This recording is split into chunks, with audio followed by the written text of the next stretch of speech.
Even तो I hope आप बहुत अच्छे होंगे एंड आपकी पढ़ाई भी अच्छी चल रही होगी। तो आज हम स्टार्ट करा था जो हमने चैप्टर सेल वाला, उसको आज हम कंटिन्यू करने वाले हैं। Cell the unit of life को हमने कुछ हद तक कंप्लीट कर लिया था। आज हम उसके आगे एनसीईआरटी पढ़ेंगे एंड एनसीईआरटी का हमने पिछले में देखा था। हर एक ग्राफ, हर एक वर्ड को अच्छे से डिस्कस करते हुए चला था एंड हर एक लाइन को जो हमें बहुत अच्छे से समझ आई थी एंड बहुत सारे बच्चों ने बहुत ज़्यादा प्यार दिया है, बहुत अच्छे से वीडियो को देखा है, फॉलो करा है। और मैं चाहती हूँ कि ऐसे ही जब तक मैं पढ़ाती रहूँ आपको हर एक लेक्चर को फॉलो करते हुए चलना है।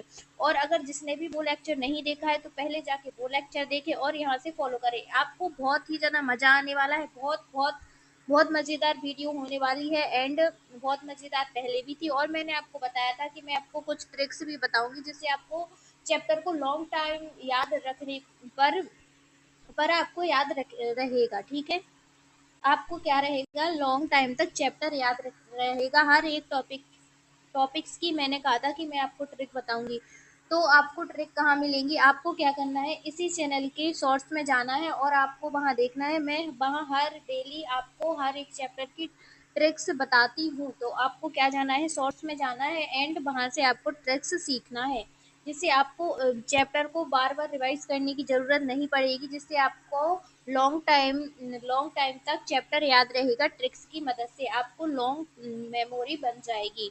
तो आई होप आपको मेरी बात समझ आ रही होगी। आपको अगर ट्रिक्स चाहिए तो आप जाके शॉर्ट में देखें। मैंने हर एक चैप्टर की हर एक पैराग्राफ की ट्रिक्स को अपलोड करती हूँ। हर एक दिन नई नई ट्रिक्स बनाती हूँ और अपलोड करती हूँ, जिससे बच्चों की बहुत ज़्यादा हेल्प होती है। एंड आपको भी अगर बेनिफिट चाहिए तो आप भी ज्वाइन कर सकते हैं। एंड अगर आपको सबसे पहले टाइमली ट्रिक्स देखना है, चैप्टर समझना है, तो आपको इस चैनल को सब्सक्राइब करना होगा ताकि सबसे पहले आपको नोटिफिकेशन मिले और आप सबसे पहले वीडियो देख पाएँ एंड सीख पाएँ और एंड अपना क्या कर पाएँ, टाइम बचा पाएँ।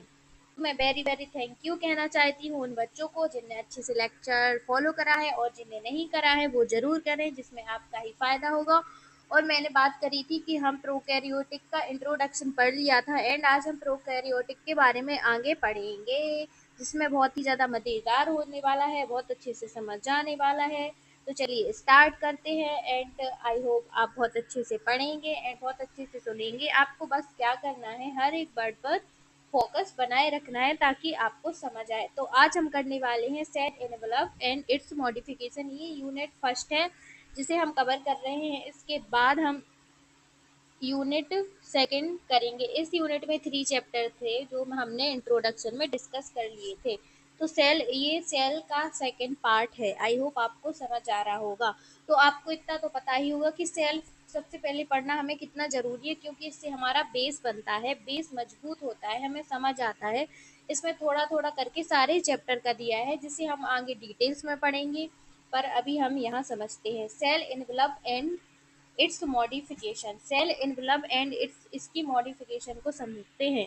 तो क्या होता है, जो मोस्टली प्रोकैरियोटिक सेल है वो पार्टिकुलरली बैक्टीरियल सेल होते हैं, है जो कि इनका केमिकल कॉम्प्लेक्स सेल एनवलप होता है। क्या होता है, केमिकली कॉम्प्लेक्स सेल एनवलप होता है। सेल एनवलप कंसिस्ट होता है, काय काय से कंसिस्ट होता है, उसके पास एक टाइटली बाउंड 3 लेयर्ड होती है। क्या होती है, टाइटली बाउंड 3 लेयर्ड होती हैं। द आउटर मोस्ट, जिसे हम क्या कहते हैं, ग्लाइकोकैलेक्स कहते हैं। आउटर मोस्ट को क्या कहते हैं, यहीं पर लर्न करते हुए चलेंगे। आउटर मोस्ट को क्या कहते हैं, 3 लेयर होती है जिससे हम आउटर मोस्ट को ग्लाइकोकैलेक्स कहते हैं। Follow by the cell wall and then the plasma membrane होती है। All through each layer of the envelope perform करती हैं डिस्टिंक्ट फंक्शन। क्या करती हैं, हर एक लेयर है जो एनवलप है वो डिस्टिंक्ट फंक्शन क्या करता है, परफॉर्म करता है। और दे एक्ट टुगेदर, कुछ क्या करती है साथ में साथ में कुछ करती हैं, जैसे कि सिंगल प्रोटेक्टिव यूनिट बनाती हैं। जैसे कि बैक्टीरिया कैन बी क्लासिफाई होते हैं into 2 group on the basis of difference in the cell envelope के बेसिस पर जो बैक्टीरिया हैं वो क्या होते हैं, क्लासिफाई होते हैं 2 ग्रुप्स में।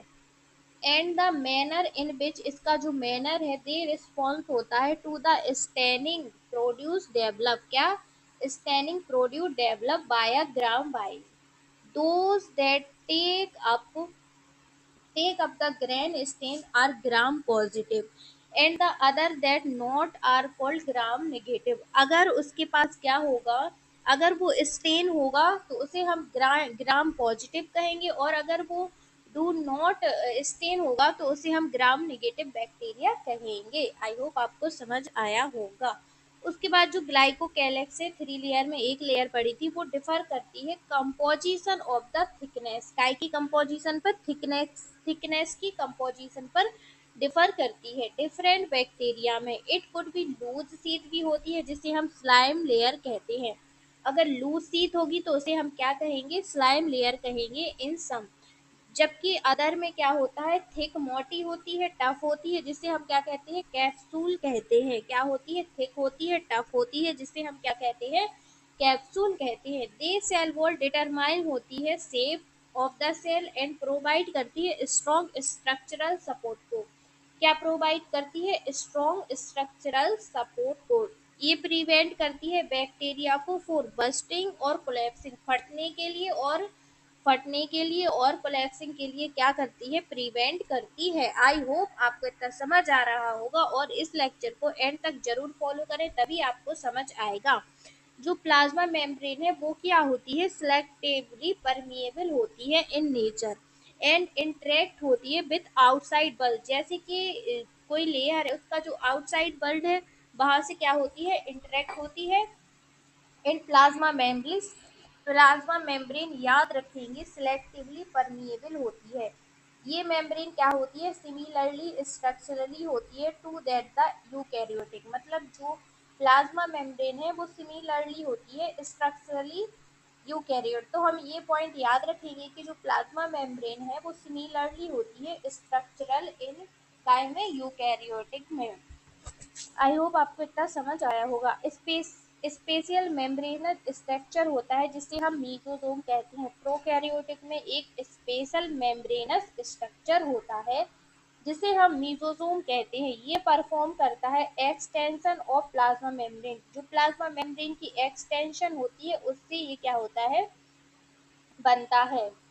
काइसे सेल से the extension are in the form of vesicles की फॉर्म में भी हो सकती है, एक्सटेंशन टिब्यूल्स की फॉर्म में भी हो सकती है, एंड लेमेले की फॉर्म में भी हो सकती है।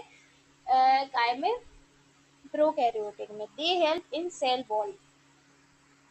चलो चलो अभी चलते हैं फॉर्मेशन क्या करती है? सेल वॉल का फॉर्मेशन करते हैं। डीएनए रेप्लिकेशन एंड डिस्ट्रीब्यूशन कौन करता है? डॉटर सेल करती हैं। दे ऑल्सो हेल्प इन काय में करते हैं? रेस्पिरेशन में हेल्प करते हैं, सिक्रीशन प्रोसेस में हेल्प करती है, एंड इंक्रीज करती हैं surface area of the plasma membrane and enzymatic content.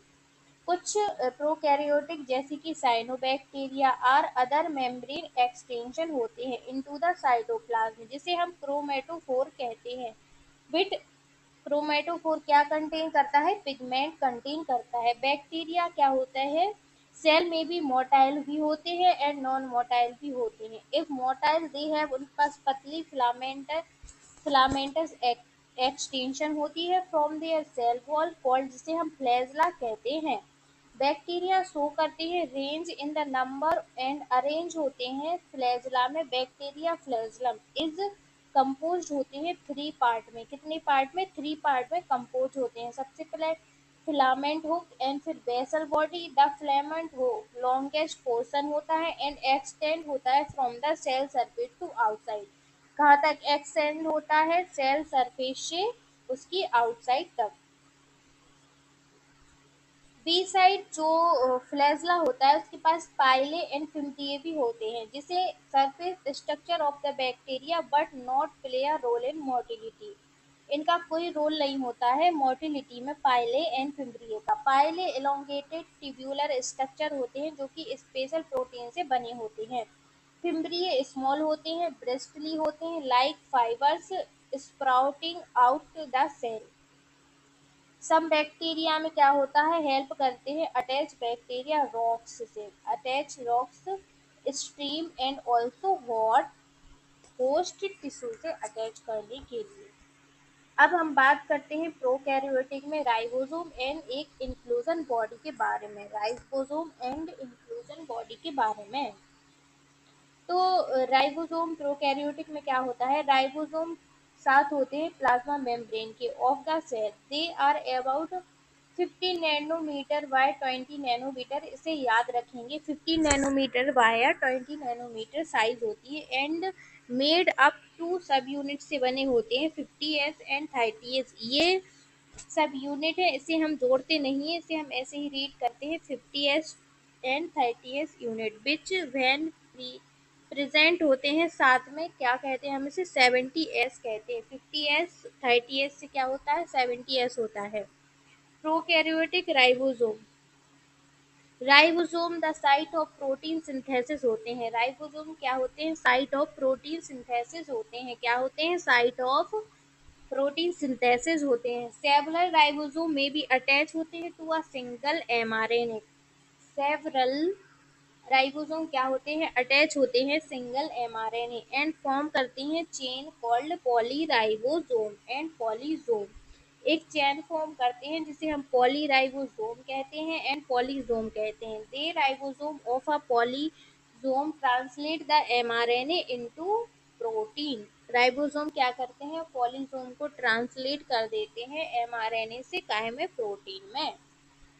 अब हम बात करते हैं इंक्लूजन बॉडी की। इंक्लूजन बॉडी क्या है, इंक्लूजन बॉडी एक रिवर्स मटेरियल है, क्या है, रिजर्व मटेरियल है इनटू प्रोकैरियोटिक सेल, जो क्या करता है, स्टोरेज का काम करता है साइटोप्लाज्म में और फॉर्म करता है inclusion body. They are not bound any membrane system से बाउंड नहीं होती, लाइफ फ्री इन साइटोप्लाज्म होती है, जैसे कि phosphate ग्रेन्यूलोसो, phosphate granulose, cyanophilin granulose and glycogen granulose. Gas vacuole are found काय में होता है, ब्लू ग्रीन में and purple and green photosynthetic bacteria में।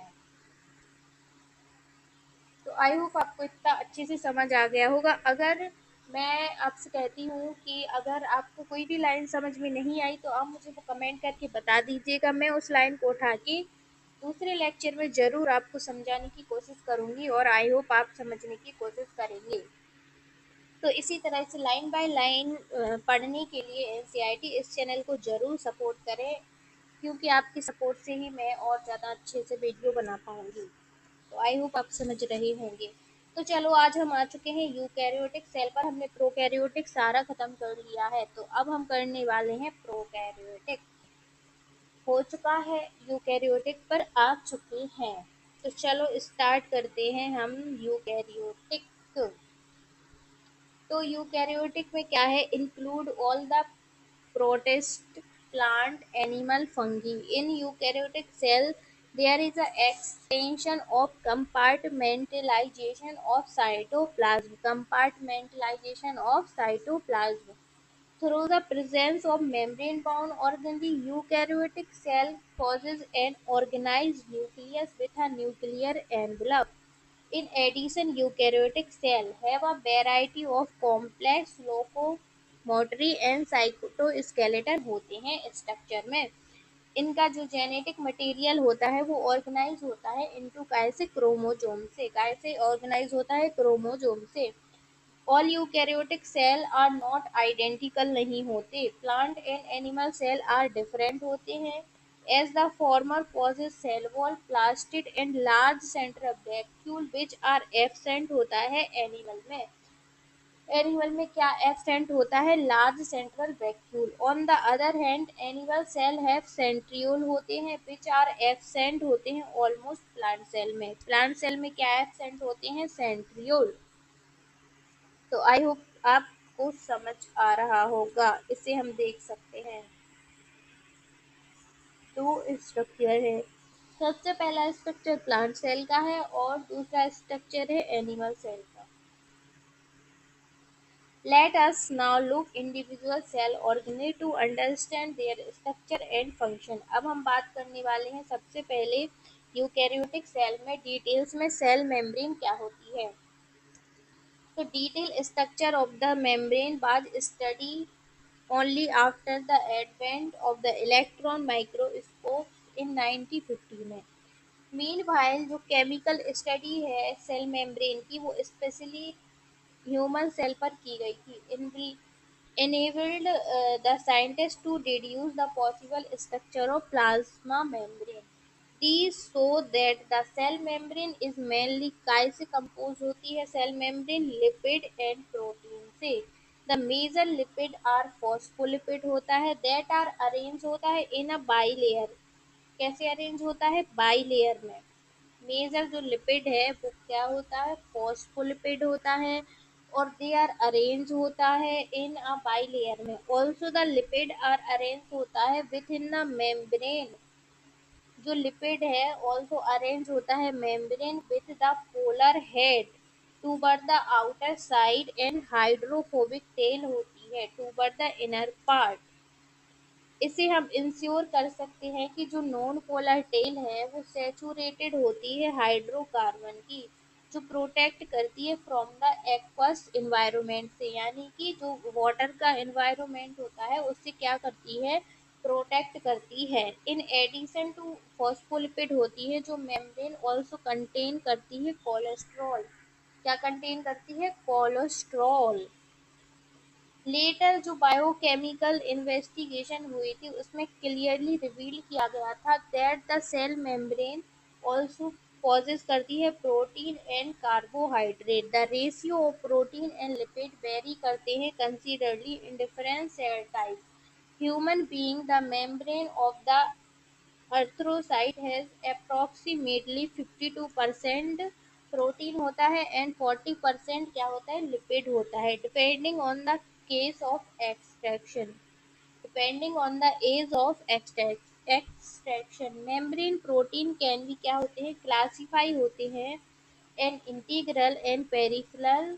पेरिफेरल प्रोटीन क्या होता है लाई होता है ऑन द सरफेस। ये याद रखेंगे पेरिफेरल प्रोटीन लाई होता है सरफेस पर ऑफ मेम्ब्रेन जबकि जो इंटीग्रल प्रोटीन होता है वो पार्शियली और टोटली बरीड हो रहा है इन द मेम्ब्रेन। जैसे कि आप देख सकते हैं जो पेरिफेरल प्रोटीन है और जैसे कि आप ग्राफ में देख सकते हैं ये फॉस्फोलिपिड बाइलेयर है। ये जो हमें दिख रही है जो लिपिड की बनी है वो फॉस्फोलिपिड बाइलेयर है। ये इंटीग्रल प्रोटीन है। ये आउटसाइड क्या है पेरिफेरल प्रोटीन है और शुगर शुगर है और ये कोलेस्ट्रॉल है जो कि हमने टेक्स्ट में पढ़ा है।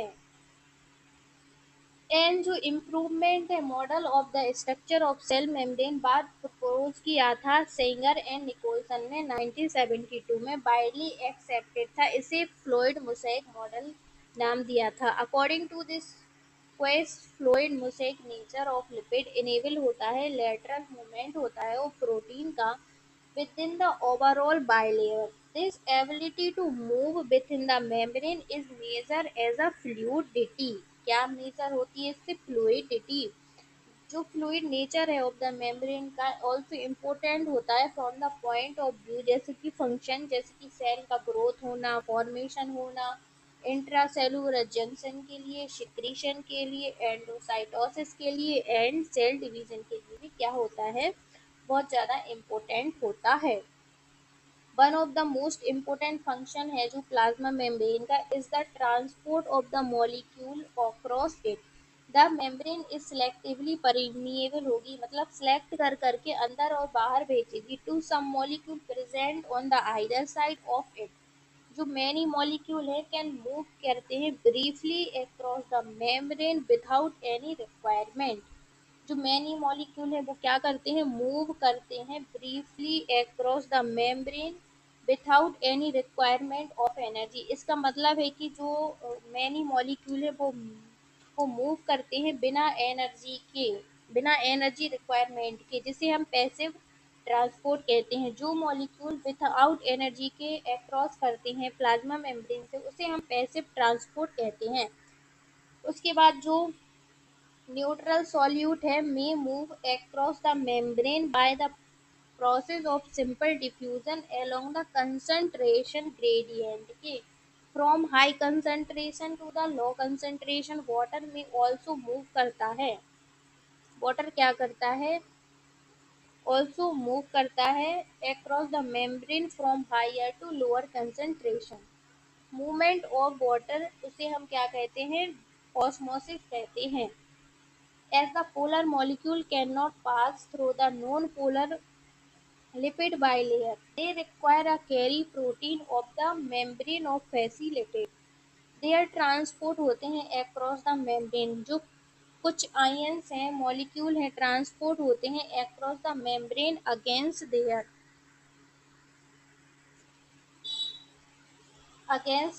concentration gradient from lower to higher concentration. Such transport energy dependent होते हैं, यानी कि इनके लिए क्या चाहिए पड़ती है, एनर्जी चाहिए पड़ती है काय की फॉर्म में, एटीपी की फॉर्म में, जो कि विद एटीपी यूटिलाइज करते हैं, जिसे कि हम एक्टिव ट्रांसपोर्ट कहते हैं। जैसे कि सोडियम और पोटेशियम पंप एक क्या है, एक्टिव ट्रांसपोर्ट है, जिसके लिए एनर्जी की रिक्वायरमेंट होती है।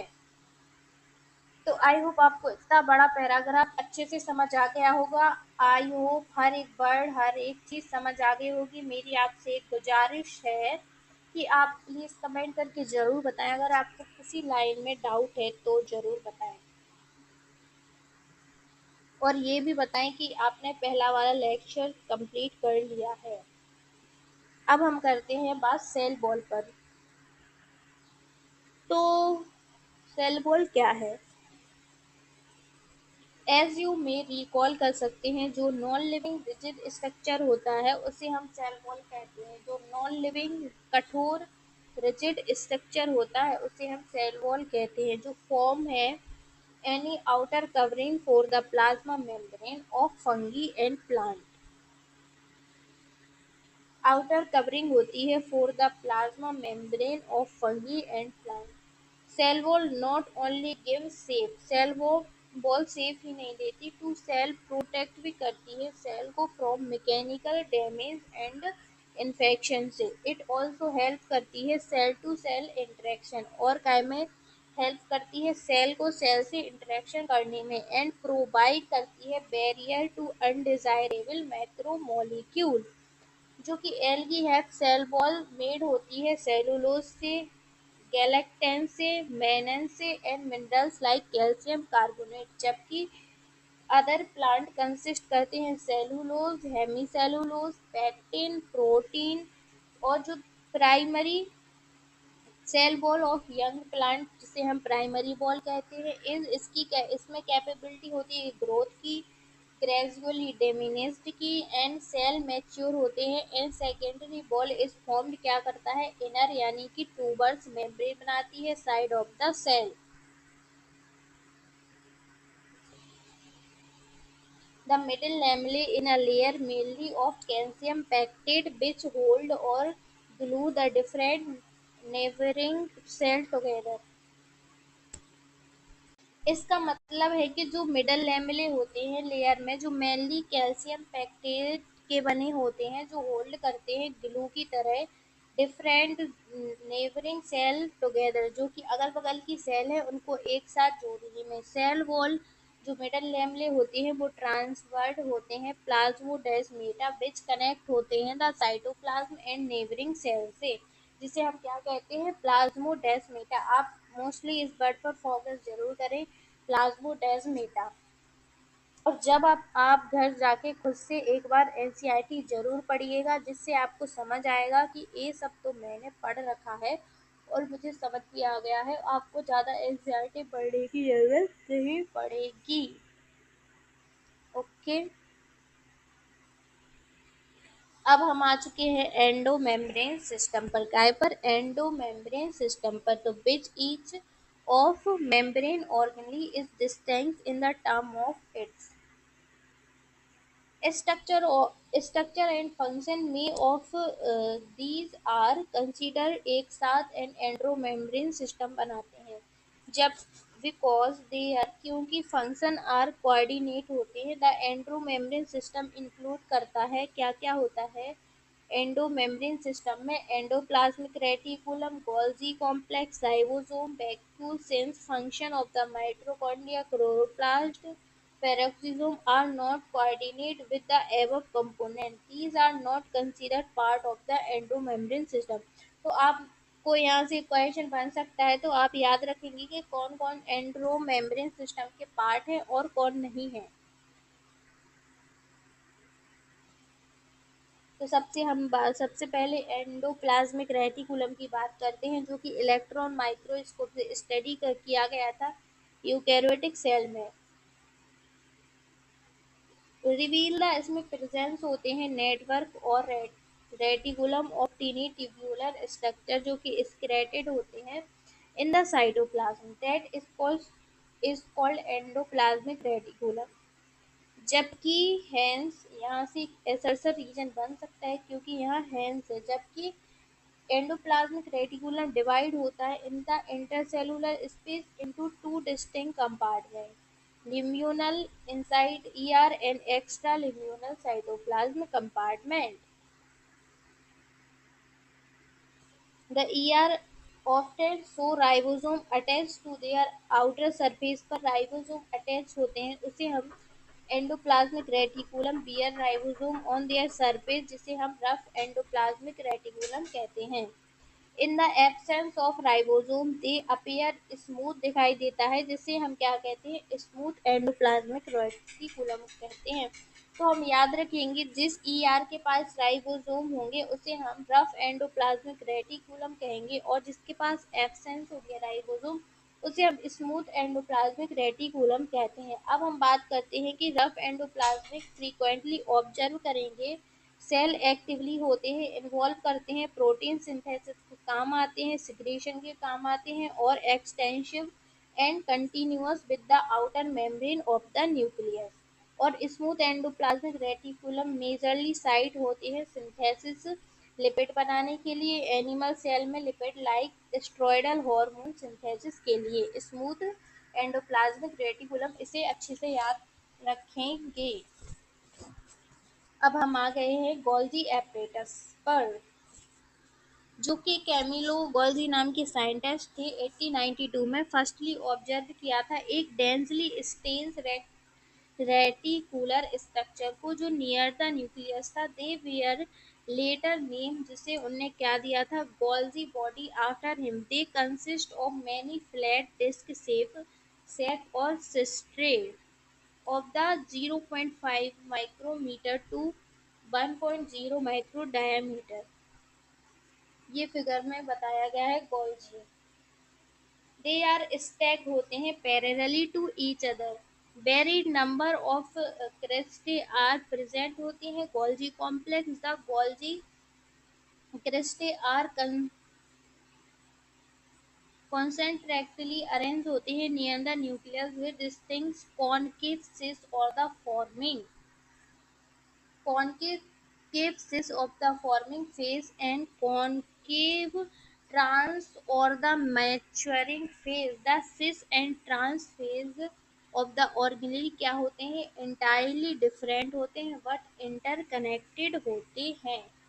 क्या होते हैं, इंटरकनेक्टेड होते हैं। जो गोल्जी एपरेटस होता है वो प्रिंसिपली परफॉर्म करता है द फंक्शन ऑफ पैकेजिंग। क्या करता है, पानी पी लीजिए, बहुत देर हो चुकी है क्योंकि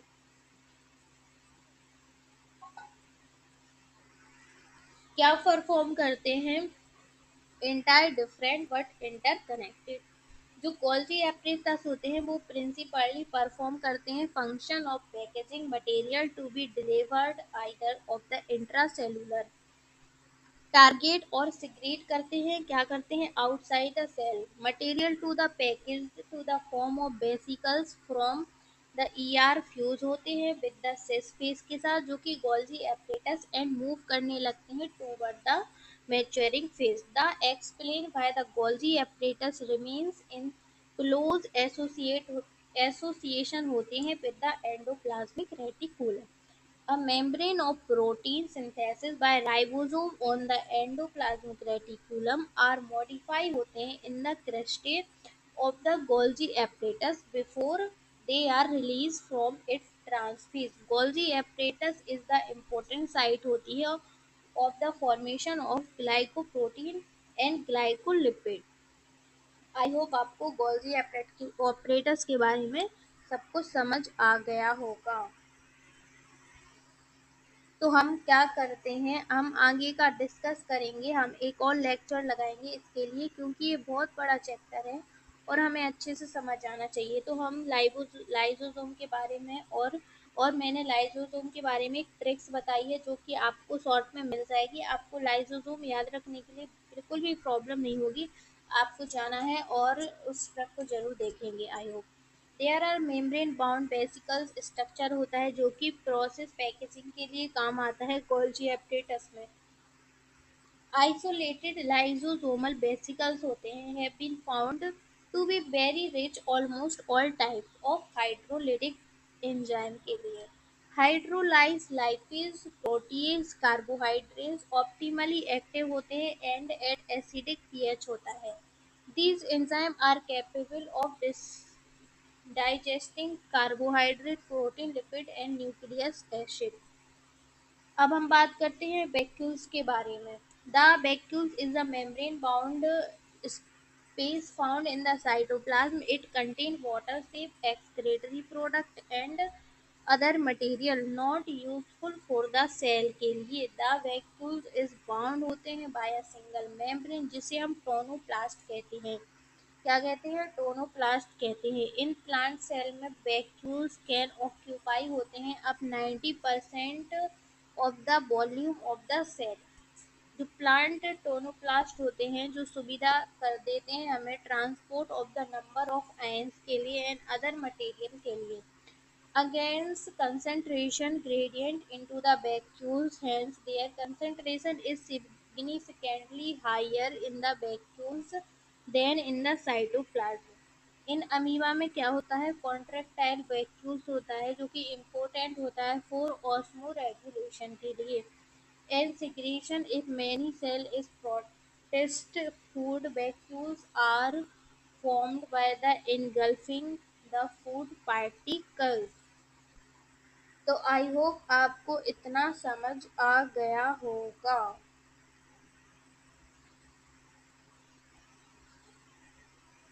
इतना समझ आ गया होगा। तो आई होप आपको इतना समझ आया होगा। हमें हर एक वर्ड हर एक चीज़ अच्छे से समझना है इसीलिए हम थोड़ा थोड़ा करके समझेंगे। एंड मैं इसका जल्दी ही थर्ड लेक्चर भी लेके आऊँगी जिसमें हम बहुत मज़ेदार आगे समझेंगे। तो आई होप आप यहाँ तक पूरा कर लीजिए। कल ही आपको या फिर आज शाम तक ही आपको इसका थर्ड लेक्चर भी मिल जाएगा। तो आई होप आप बहुत अच्छे होंगे एंड आपने यहाँ तक लेक्चर फॉलो कर किया है तो आपका ही उसमें भला होने वाला है। एंड आप इसको ज़रूर शेयर करें एंड सब्सक्राइब करना ना भूलें। आपका एक सब्सक्राइब करने में कुछ नहीं जा रहा है। इससे मुझे मोटिवेशन मिलेगा और मैं अच्छी और अच्छी ट्रिक्स लाने की कोशिश करूँगी जिसमें आपका ही फ़ायदा है। सब्सक्राइब करने से आपका कुछ भी नहीं जा रहा और लाइक करने से भी आपका कुछ नहीं जा रहा। तो प्लीज़ सब्सक्राइब लाइक ज़रूर करें। मैं इतनी मेहनत कर रही हूँ, इतना चिल्ला चिल्ला कर बता रही हूँ, समझा रही हूँ, तो आपको कुछ फ़ायदा तो मिलना ही चाहिए। तो आई होप हम जल्दी मिलते हैं नेक्स्ट वीडियो में। तब तक के लिए टेक केयर, बाय बाय।